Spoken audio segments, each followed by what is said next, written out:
Hi guys, welcome back to my YouTube channel. මාත් එක්ක කතරගම යවද?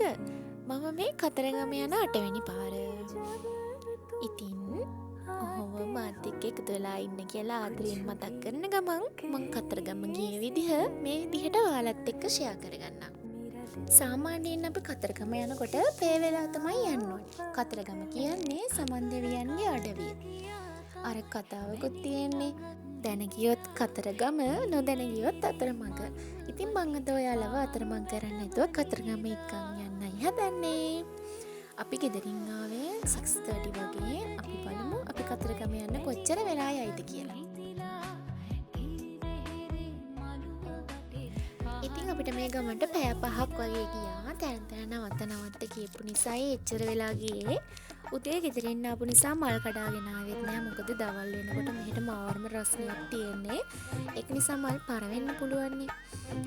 අපි යන ගමන් තමයි පාරායිනේ තියෙන සමන් පිච්ච මල් කඩාගෙන ගියා. කතරගමට ගිහිල්ලා මල් ගත්තා.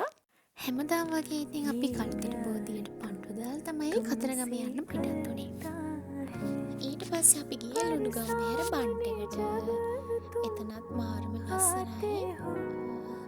ෆොටෝ ටිකක් ගහලා ඊට පස්සේ අපි කිරිවෙහෙර ගාවට එන්න පිටත් වුණා.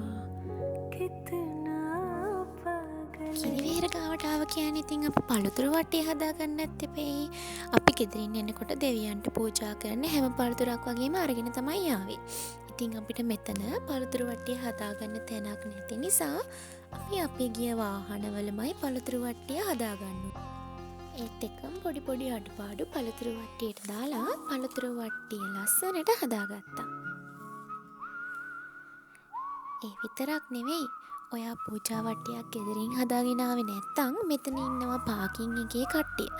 එයාලා ගාව ප්‍රයිස් ලිස්ට් එකකුත් තියෙනවා. ඔයාලට ඕනි පූජා වට්ටිය එයාලට කියලා ඕඩර් කරන්නත් පුළුවන්.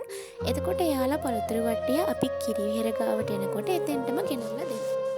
හරි අපි පූජාව තියලා අපි ගෙනා පළතුරු අපි අනිත් අයත් එක්ක බෙදාගෙන කෑවා.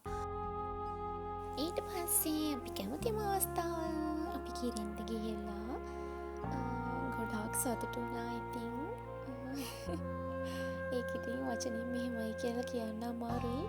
මමත් එක්ක සතුටු වෙලා එදා අපි ආය ගෙදර ආවා. සතුටු දවසක්. බුදුබණ පාදයක් සවන වැකේවා බුදුගුණ පමණක් සිතට නැගේවා අවසන් වරට මගේ ඇස් පිය වෙන මොහොතේ බුදු හිමිරුව මට මැවී පෙනේ